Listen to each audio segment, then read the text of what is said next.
पहलगाम हमले के खिलाफ भारतीय सेना का सर्च ऑपरेशन और आतंकी ठिकानों को उड़ाने की कार्रवाई लगातार जारी है। भारतीय सेना एक एक करके आतंकी ठिकानों को ढूंढ ढूंढ कर तबाह किए जा रही है और पहलगाम आतंकी हमले का बदला लेने के लिए सख्त से सख्त एक्शन लिया जा रहा है। और इसी कड़ी में आज सुबह 2 और आतंकियों के ठिकानों को आईईडी से उड़ा दिया गया।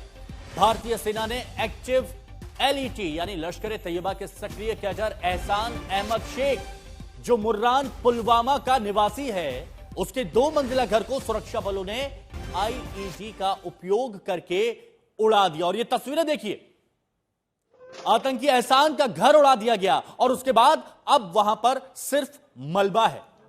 और यह बता रहा है कि अगर कोई आतंक के रास्ते पर जाएगा तो उसका खामियाजा उसको भुगतना होगा। पुलवामा, शोपिया, ये 2 तस्वीरें आपके सामने, कल भी आपने आज तक पर देखा था, 2 तस्वीरें आपको दिखाई थी जहां पर आतंकियों के घर जबीदोज कर दिए गए थे, आईईडी से उड़ा दिए गए थे। और आज फिर वही तस्वीर आती है। मीर फरीद हमारे सहयोगी हमारे साथ में जुड़े हुए हैं।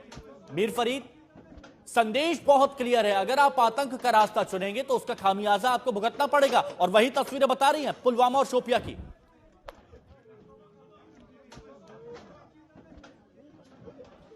जी बिल्कुल, जिसको आप कहेंगे रेड लाइंस अब क्रॉस हो चुकी हैं और रूल्स ऑफ एंगेजमेंट्स भी खत्म हैं, क्योंकि जो पहलगाम में अटैक हुआ है और जिस तरीके से जो टूरिस्ट हैं, बेगुनाह टूरिस्ट को मारा गया, उसके बाद अब ऐसा लग रहा है कि जो सरकार है उन्होंने फैसला लिया है कि वो भी काफी सख्त कदम उठाएंगे। और अगर आप पिछले 2 दिन की बात करें या 2 रातों की बात करें तो 5 मकान जो एक्टिव लश्कर के जो मिलिटेंट हैं उनके उड़ाए गए हैं।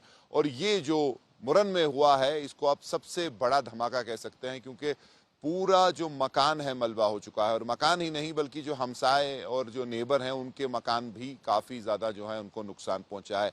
रात में ये ब्लास्ट हुआ है और सेना की टुकड़ियां इन अलग अलग जगहों पे जाके जो है इन्होंने ये ब्लास्ट किया है। तो साफ तौर पे ये पहली बार देखा जा रहा है, अगर जम्मू कश्मीर या कश्मीर की बात करें, 30-35 साल पहले जब से बंदूक ने सर उठाया, ऐसा एक्शन कभी नहीं हुआ है।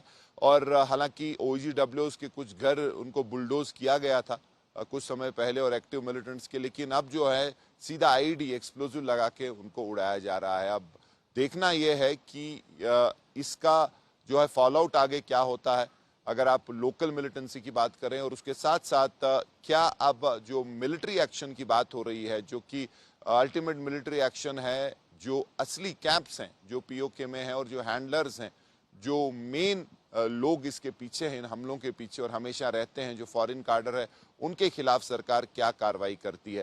हालांकि काफी कुछ सुनने को मिल रहा है कि जो एक प्लान बन रहा है अलग अलग तरीके से उस पर प्रहार करने का, लेकिन फिलहाल अगर आप एक्शन की बात करें तो वो इन्हीं घरों पे देखा जा रहा है जहां एक के बाद एक जो मकान है उनको ब्लास्ट किया गया है। 2 और मकान आपको बता दूं, एक शोपियन में और एक कुलगाम में, दोनों जो है एक्टिव टीआरएफ के कार्डर हैं, उनको भी रात में ऐसी ही कार्रवाई के द्वारा नष्ट किया गया। संदेश स्पष्ट है कि अगर आप आतंक का रास्ता चुनेंगे तो उसका अंजाम यही रहने वाला है। बहुत शुक्रिया आपका हमारे साथ जुड़ने के लिए।